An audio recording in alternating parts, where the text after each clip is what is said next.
Hi everyone, this is Nadia. And I'm Avneet. So today we're going to be doing our video on how to prepare for exams. So if you're interested in this, do stay tuned. So Avneet, exams are definitely coming up for everyone. I have a question. How do you organize yourself in week 12 in the lead up to exams? Great question, Nadia. The key for me, number one step is time management, right? So we all have a very limited amount of time and a lot of material or content to go get through. So firstly, I like laying out how many days, how many hours I have to study in total. And then I like planning and prioritizing what I need to do and when I need to do that. Figure out what you need for each of your subjects and how much and outline how much time you can allocate for all of them. And I actually like writing everything down in a sort of a timetable, something that might look a bit like this. I hope everyone can see. Um, Something like that, and I physically write down, maybe on Monday I'll do some philosophy preparation, on Tuesday I'll spend 5 hours for my politics preparation and 5 hours for some economics short answer response practice, something like that, but have it all written down, and you're good to go, and you know exactly what you've got to do. And that's the key thing, which is to manage your time and prioritize what you've got to do and what you've got to do it. So, Nadia, what I want to ask you is, how do you figure out how to best prepare for each course? So, Avneet, that's a great question. So, my answer would be firstly, I would look up if there are any practice exam questions on Waddle. If there are, I would do them. If not, I can always look up past exam papers online. So, if you guys don't know how to do it already, it's just basically Googling past exam papers ANU and you click the first thing that comes up. An important thing to keep in mind with past exam papers is don't get too clouded if there are questions from previous years that you are unfamiliar with. This probably means that those questions are irrelevant to your exam, so just focus on doing the questions that you are familiar with. Don't waste time doing extra research. If there aren't any past exam papers still, form your own questions from the lecture and reading materials and or practice from the tutorial questions.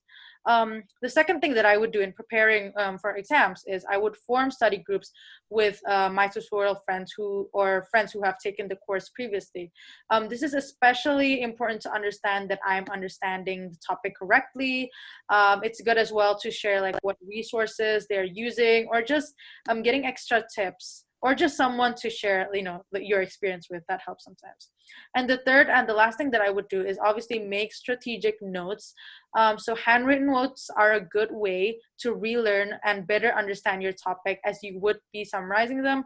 Handwriting is also a good way to memorize things. However, don't feel pressured to do so. If you are pressured for time, summarize your topics in a computer document. So Avneet, one last topic for the viewers and expanding on my last point. How do you make effective notes for exams? Again, fantastic question, Nadia. Look, everyone works differently. Handwriting your notes, as you've mentioned, can be very, very useful for a lot of people, as it helps to cement complex ideas and understand things that you may not have understood before, because you're spending a lot more time with the content. So that's sort of the science behind it, right? However, typing your notes can also be very good if you have a lot of material and not too much time, which is the classic student life, especially at the ANU. So do what works for you, and keep in the back of your mind, why are you making your notes, or why are you summarizing them?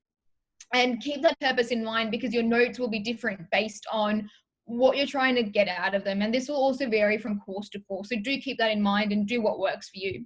There are otherwise four sort of general tips that people can follow. Firstly, look at the exam guide and figure out what topics you have to cover for the exam, and this will usually be present within the exam sort of guideline that your lecturer may give you, or even the course outline sometimes. Secondly, gather all of your notes from your lectures, tutorials, and required readings, or anything else you've done over the semester. Thirdly, outline any sort of important ideas that you don't quite understand, and you need to spend a little bit more time on those. So try understanding those. Go back to your material, ask your lecturers or tutors questions if you have time, if they're available, and just try to understand that material that you didn't quite understand the first time that you went through it in class. And lastly, compile a summary of everything you've done. And you can do that by rewriting your notes, or even sort of copying and pasting some of the notes that you already have if you're short on time. But just that just helps to have everything in one place so you're ready to go for the exam. So quick answer to your question, Nadia, there. That's a great answer, Avneet. And I think Avneet's answer wraps up our video on preparing for exams. Thank you all for listening, and good luck on your exams.